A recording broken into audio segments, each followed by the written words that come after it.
এই মুহূর্তে সব থেকে বড় খবর, চারজন দুষ্কৃতী এসে ছুরি মারে লোকনাথ। হাবিব মিডিয়া ও শিয়াখালা টিভি, আমি সেই হাবিব রয়েছি আপনাদের সঙ্গে। আমি এই মুহূর্তে উপস্থিত আছি একদম চণ্ডীতলা 1 নম্বর ব্লক শিয়াখালা পঞ্চায়েত এলাকা, একেবারে অ্যাপোলো নার্সিংয়ের সামনে। দেখতে পাচ্ছেন যাওয়ার পর কিছুক্ষণ আগে লোকনাথ জুয়েলার্স, মানে এই অ্যাপোলো নার্সিংয়ের উল্টো দিকে লোকনাথ জুয়েলার্স ও বন্ধ করে, লোকনাথ জুয়েলার্স বন্ধ করে বাড়ি যাচ্ছিল। ওকে ঠিক হৈরামবাটির মোড়ে বাম্পারের কাছে ওনাকে চারজন অ্যাটাক করে দুষ্কৃতী।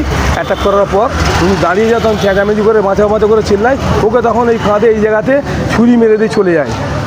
আপনারা ভিডিওটি শেষ পর্যন্ত দেখুন, বেশি বেশি এখন। মানে সন্ধ্যে রাত্রিরে দুষ্কৃতীরা বাজারে ঘুরছে, মানে উনি সোনাওয়ালা ভেবেছে সোনা আছে চুরি করবে বলে। আপনারা ভিডিওটি শেষ পর্যন্ত দেখুন, বেশি বেশি আপনার বললেন মানে মতামত কমেন্ট বক্সে জানালেন। কী বললেন দোকানদার তা আপনাদের শোনাবো। দোকান বন্ধ করে কখন যাচ্ছিলেন বাড়ি? আমি দোকান বন্ধ করে ঠিক টাইম বলতে পারবো না, তাহলে 8:45 এরম টাইমে আমি বাইক চালিয়ে যাচ্ছিলাম। হৈরামপাটির মুখে আমায় অ্যাটাক করেছিল। তো আমি হৈরামপাটির ওই বাম্পারের ওইখানটা করে অ্যাটাক করেছিল। তো অ্যাটাক করতে আমি বাঁচাও করতে আরও সবাই পৌঁছে যেতে 2টো গাড়ি করে এসেছিল। তো তারা বেরিয়ে গেছে। কতজন ছিল? 4 জন ছিল, 2জন করে ছিল। আমাকে ওই গাড়ি দিয়ে মানে আটকে, আমি সেরকম বুঝতে পারিনি। আমি ব্যাকে করতে গেছি, তখন আমায় অ্যাটাক করেছে। আমি বাইকেই ছিলাম। আমার বাইকটা পুরোপুরি আটকায়নি, অর্ধেকটা আটকে যেতে মানে ওর চাকা যেন মানে এতে পুঁতে গেছে এইরকম বোঝাতে চেয়েছিল। তো আমি সেই হিসেবে ব্যাকে মানে একটু সাইড করে যেমনি আসতে গেছি আমায় অ্যাটাক করেছে। হ্যাঁ, দোকান বন্ধ করে যাচ্ছিলাম যখন। আমার দোকানের নাম লোকনাথ জুয়েলার্স, এই শিবের ধারে, শিয়াখালা শিবের, হ্যাঁ উল্টো দিকে। হ্যাঁ, হৈরামপাটির মোড়ে বাম্পারের ওইখানটা করে। আমার নাম স্বপন কুমার। না না না, আমার সেরকম কিছু হয়নি, শুধু এইখানটা একটু লেগে আমি কাজ করে খাই। আমার সেরকম মালও থাকে না, শুধু এই কাজের কটা জিনিস থাকে, সেই কটা নিয়ে আমি যাচ্ছিলাম। হ্যাঁ, এই তাই।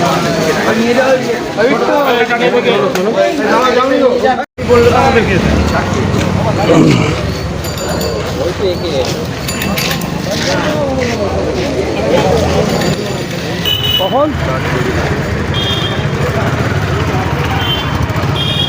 লোকনাথ যাচ্ছিল বাড়ি বন্ধ করে ব্যাগটা। এই হচ্ছে লোকনাথ জুয়েলার্স, এই দোকানদার বাড়ি যাচ্ছিল, ঠিক যাওয়ার পথে ওনাকে হৈরামবাটিতে আটকায়।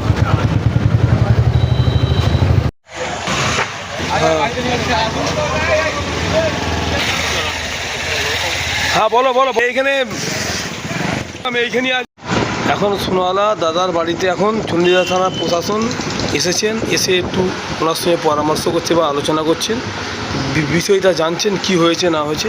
এরপরে ওনারা যাবেন আরতি জুয়েলার্সের বাড়িতে, ওখানে যে সিসিটিভি ফুটেজ চেক করে দেখবে। হৈরামপাটির ওইখানটায়, যেখানটায় বাম্পার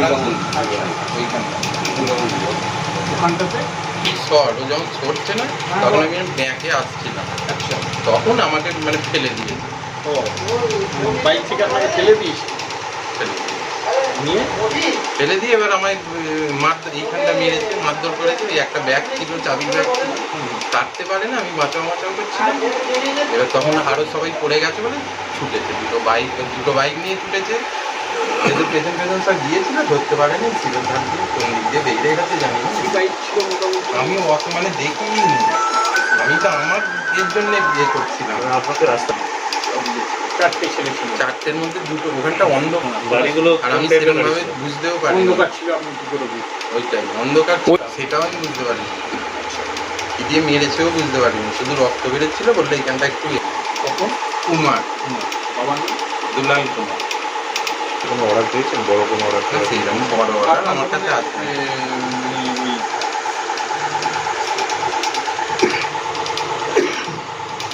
আপনি একাই আছেন?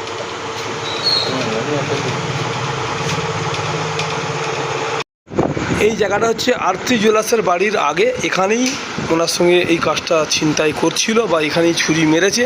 এখানে একটা ব্যাগের হ্যান্ডেলও পড়ে আছে, আপনাদের দেখাবো, দেখতে থাকুন। বা সিসিটিভি ফুটেজ দেখে কিছু পাওয়া যায়নি এখন। আবার পুনরায় কালকে কোনো সিসিটিভি যারা মাস্টার আছে যাদের এখানে নিয়েছে, পুলিশ খতিয়ে দেখবেন। এই জলটাই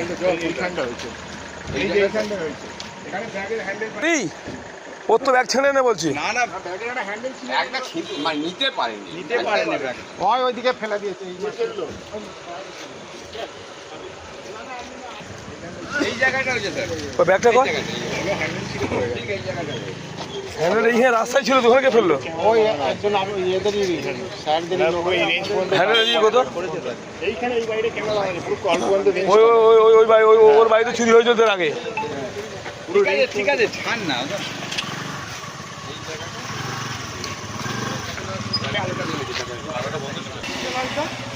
ছিনতাই হয়েছে এই জায়গায়।